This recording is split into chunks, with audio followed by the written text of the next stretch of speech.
Namo Bhagavate Om Namo Bhagavate Vasudevaya Om Namo Bhagavate Vasudevaya Om Namo Bhagavate Vasudevaya. Capítulo 3, versos 8 e 12. Humildade, modéstia, não violência, tolerância, simplicidade, aproximar-se de um mestre espiritual genuíno, limpeza, firmeza, autocontrole, renúncia aos objetos do gozo dos sentidos, ausência de falso ego, a percepção segundo a qual o nascimento, a morte, a velhice e a doença são condições desfavoráveis. Desapego, estar livre de enredamento com filho, esposa, lar e o resto.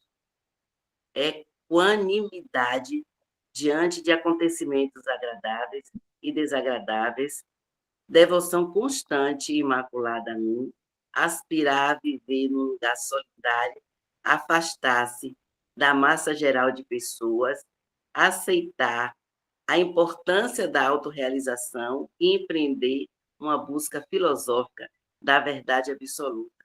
Declaro que tudo isso é conhecimento e algo diferente disto é ignorância.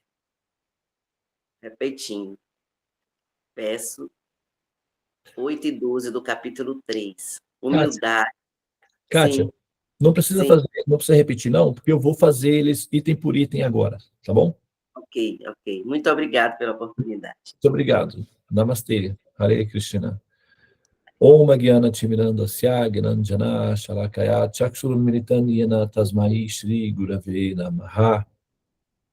Muito embora eu tenha nascido na mais obscura região da ignorância, conhecido como a criação chamada material, o mundo material, o samsara, o ciclo de repetidos nascimentos e mortes, o mestre espiritual está abrindo os meus olhos com o achote do conhecimento transcendente. A tal mestre espiritual, eu ofereço minhas respeitosas reverências com meu coração pleno de gratidão. Namastê, Hare Krishna, Krishna Krishna, Hare Hare, Hare Rama, Rama Rama, Hare Hare. Muito bem, nós estamos aqui dando a sequência, na verdade, isso, assim, vai fazer esse vídeo, ele faz parte de uma série de vídeos que nós vamos tratar aí, são 4 versos, tá? Que são amalgamados em um único texto, tá bem? Nós falamos ontem sobre a questão, aqueles que não assistiram, tá? Não estão acompanhando, não acompanharam o de ontem, para você poder compreender algumas coisas das qualidades que Krishna está mencionando aqui para uma pessoa que tem conhecimento, do ponto de vista da opinião dele, e a gente está levando, né, em consideração que a opinião de Krishna é relevante, uma vez que nós estamos ouvindo uma pessoa com, vamos dizer, capacidades super excelentes. Imagina, vamos colocar aqui uma metáfora simples para entender. Imagina que nós fôssemos uma vila da Idade Média, tá? Nós somos uma vila da Idade Média. E, de repente, alguém, né? Vamos supor que alguém dessa época, desse período, né? No ano 2024, tivesse uma máquina de tempo e fosse nos visitar até lá, na Idade Média. Então, ele leva nas mãos um telefone celular, um liquidificador, por exemplo, né? Com bateria. Liquidificador com bateria, que não precisa de energia elétrica, né? Porque lá na Idade Média eles não vão achar tomada para colocar o liquidificador. Então, vamos supor que essa pessoa queira fazer uma experiência no laboratório conosco. Aí traz para nós um liquidificador e mostra para nós o funcionamento de um liquidificador e mostra para nós o funcionamento de um celular.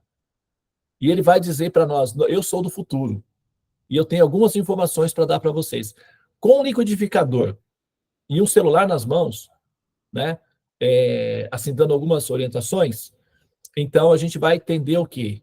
a ouvir essa pessoa, para saber o que ela tem a dizer, porque ela tem informações que nós não temos. É mais ou menos essa a situação de Krishna, tá? No período dele, do ponto de vista das eras geológicas, ou das eras universais, né? Vamos pegar a Terra, tem 4 bilhões de anos, né? E nos últimos 100 mil anos, por exemplo, o ser humano se desenvolveu na Terra. 100 mil anos, né?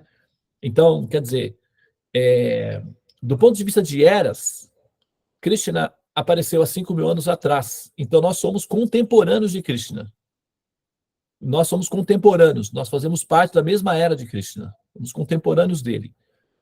Então, quando ele apareceu, ele trouxe com ele certos tipos de tecnologias que eram do futuro. Por exemplo, a construção do palácio dele, por exemplo, né? E outras coisas mais que eu não vou entrar em detalhes aqui. Então, essa pessoa que tem informações técnicas acerca do futuro, por exemplo, informações técnicas acerca do corpo, ponto de vista empírico, né? O que ele fala sobre o corpo? O corpo é uma formação dos 3 gunas. Ele vai dizer, esse corpo é uma formação ilusória ou simulação produzida pelas minhas gunas, que são as cordas. Isso foi falado há 5 mil anos. E que o eu nada faz. Tudo é feito por essas cordas, que são os modos da natureza, chamada material. Ele fala isso há 5 mil anos atrás. Aí passa 5 mil anos, não é? A pesquisa liberal científica vai fazer investigação sistemática acerca da chamada matéria e verifica que, na verdade, todas as formas atômicas, átomos, subpartículas, etc., são formadas a partir de cordas. Inclusive, né, eles deram nome para isso daí. Chama-se teoria das cordas. Em inglês é string theory, ou teoria de cordas, onde eles vão dizer que tudo é formado a partir de cordas. Lá atrás, há 5 mil anos atrás, Krishna diz, tudo é formado pelas cordas. 5 mil anos depois, a pesquisa científica vai dizer, tudo é formado por cordas. Então, as informações batem. Mas você vê que essa informação ela foi dada no passado, mas ela está destinada ao pensador do futuro, que vai conseguir fazer a relação entre elas. Então, a gente vai observando certas falas, né, dessa pessoa que é coerente em relação às nossas observações de pesquisas pessoais. Então, com o tempo, a gente aprende a dar atenção à fala dessa pessoa, não meramente porque nós temos fé na religião dessa pessoa, mas porque, aparentemente, essa pessoa tem informação de futuro. Então, essa pessoa, ela está vindo de outra região, do futuro.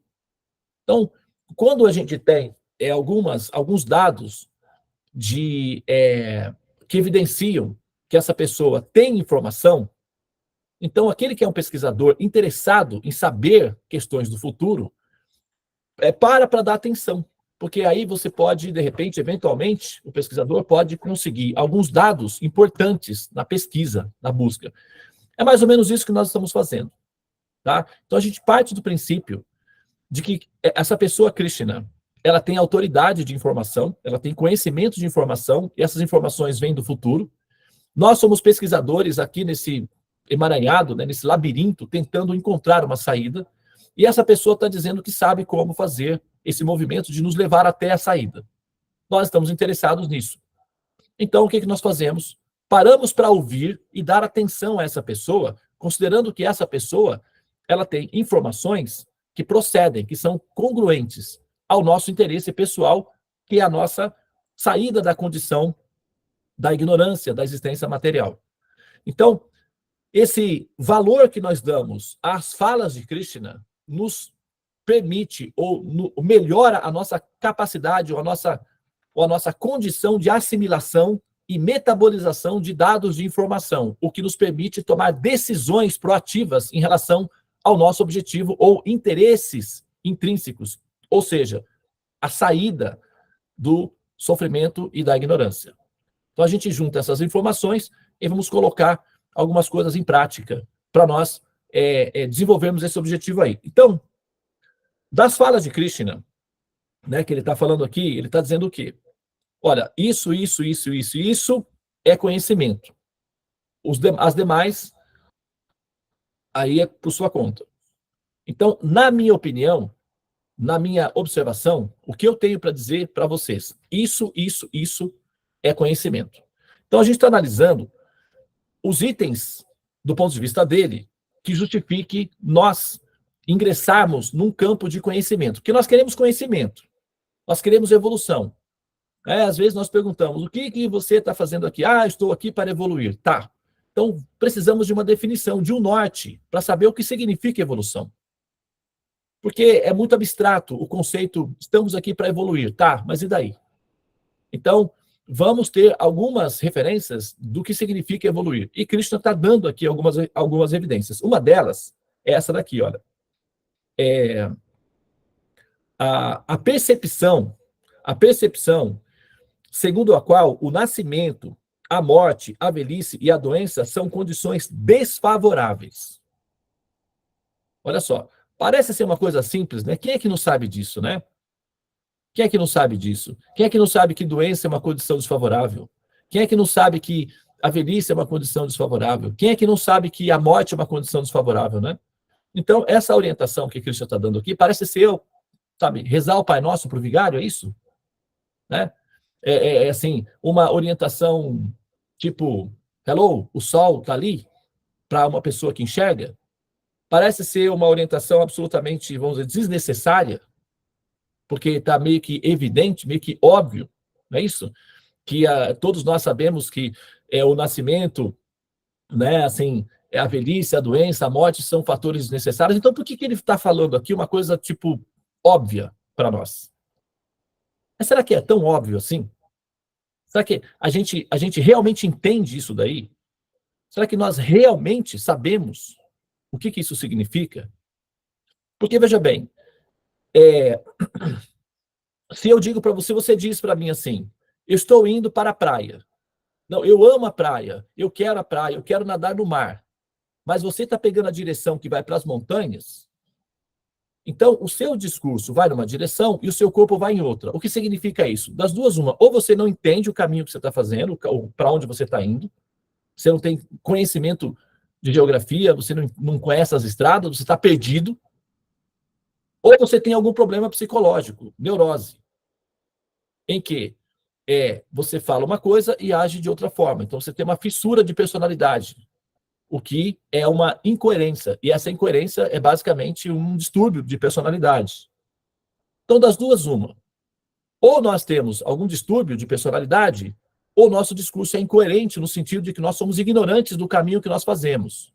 Porque, veja bem, se nós sabemos realmente que o renascimento, a doença, a velhice ou a morte são fatores desfavoráveis, como é que nós agimos durante a vida como se esses fatores fossem inexistentes? Né? Nós vivemos uma vida, na maioria dos casos, fundamentados na letargia, na ignorância, né? E assim, terceirizando para ao Deus dará, digamos assim, o nosso futuro. Isso significa o quê? Significa que a percepção de que a doença, a velhice e a morte são fatores desfavoráveis não é assim tão evidente para nós. Se não fosse assim, nós não renasceríamos. Por exemplo, você renasceu agora. Por que você renasceu? Na sua vida passada, você já poderia ter tomado essa decisão. Na sua vida passada, possivelmente você tinha noção de que a doença não é uma coisa legal, a morte não é uma coisa legal. Possivelmente, na sua vida passada, você já tinha essa noção, mas ainda assim você renasceu. O que significa isso? Significa que essa noção que você tinha na sua vida passada não era o suficiente para impulsionar você a tomar uma atitude proativa em relação a não ter que renascer mais. E a prova de que essa atitude não foi tomada é que você renasceu. Agora, qual é a previsão de futuro? Você tem um dado, você tem uma estatística. Por exemplo, todos os dias o sol nasce. Isso é uma estatística. A previsão é qual? Que amanhã o sol vai nascer novamente. Essa é uma previsão de futuro. E não é preciso ser um vidente para fazer essa previsão, porque essa previsão ela é baseada em estatística, ela é racional. Como nós somos seres racionais, de modo geral, então nós podemos fazer a previsão, né? Então, assim, a gente observa que o nosso modelo de vida nos trouxe ao renascimento. Se nós mantivermos esse modelo de vida com letargia, com a prática de ignorância e com a preguiça existencial em relação a nos adaptar a uma vida de futuro, qual é a previsão? Renascimento. Com o renascimento, quais são as consequências? Doença, velhice e morte. Então, se está tudo bem, ou seja, se nós não estamos preocupados realmente com esse assunto, significa uma coisa ainda mais grave, que nós estamos domesticadas no processo de morrer. O que significa que nós estamos acostumadas com esse fator. Nós estamos adaptadas a morrer. Nós fomos domesticadas ao processo de adoecer e morrer. Então, para nós, a conformidade ou aceitar esse fato decadente é algo que é corriqueiro.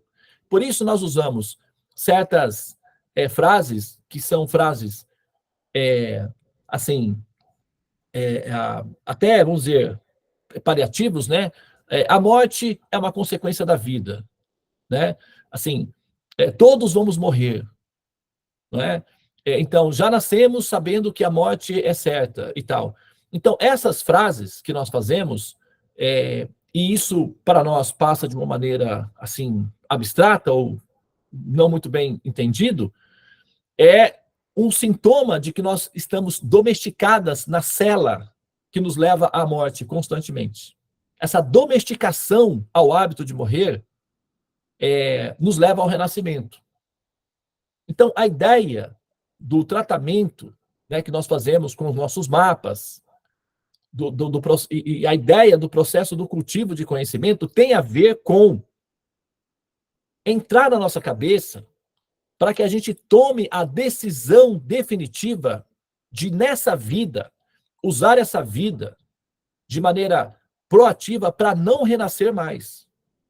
Ah, mas Devananda, mas você está falando com muita pretensão. Tem que ter milhões de vidas. Por que tem que ter milhões de vidas? Onde está a prova fundamental que determina que tem que haver milhões de vidas? Quem disse que tem que ter milhões de vidas? Por que tem que haver milhões de vidas ainda? Ah, porque eu tenho muito karma.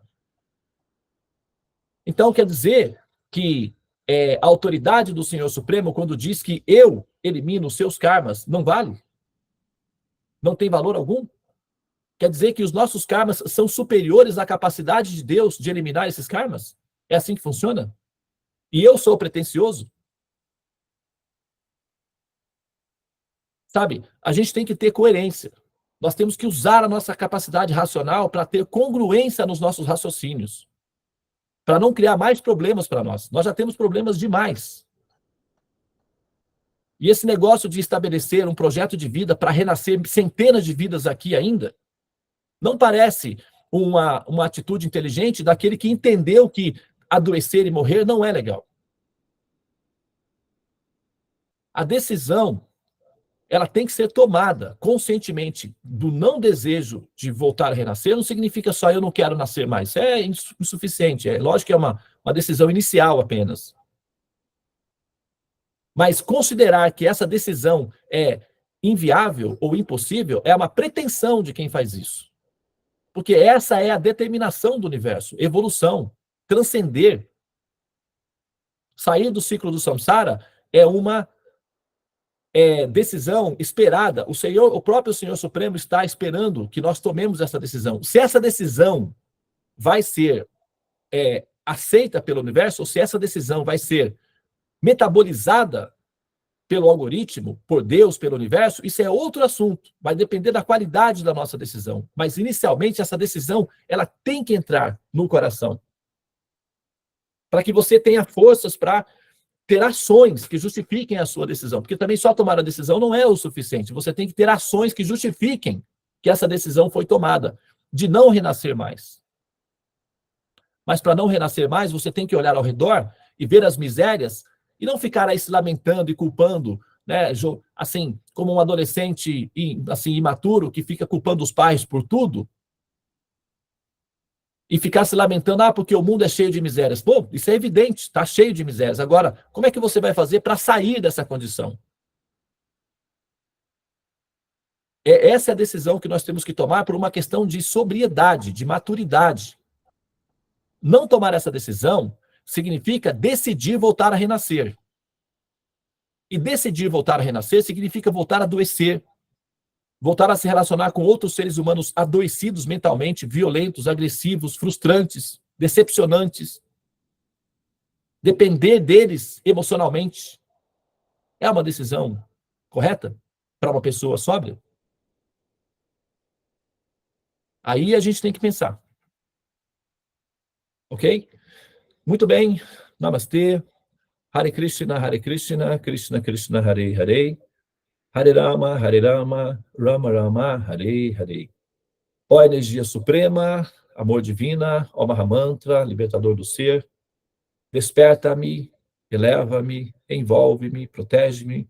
Hare Om Shanti, Namastê, Om Tat Sat, Hare Krishna.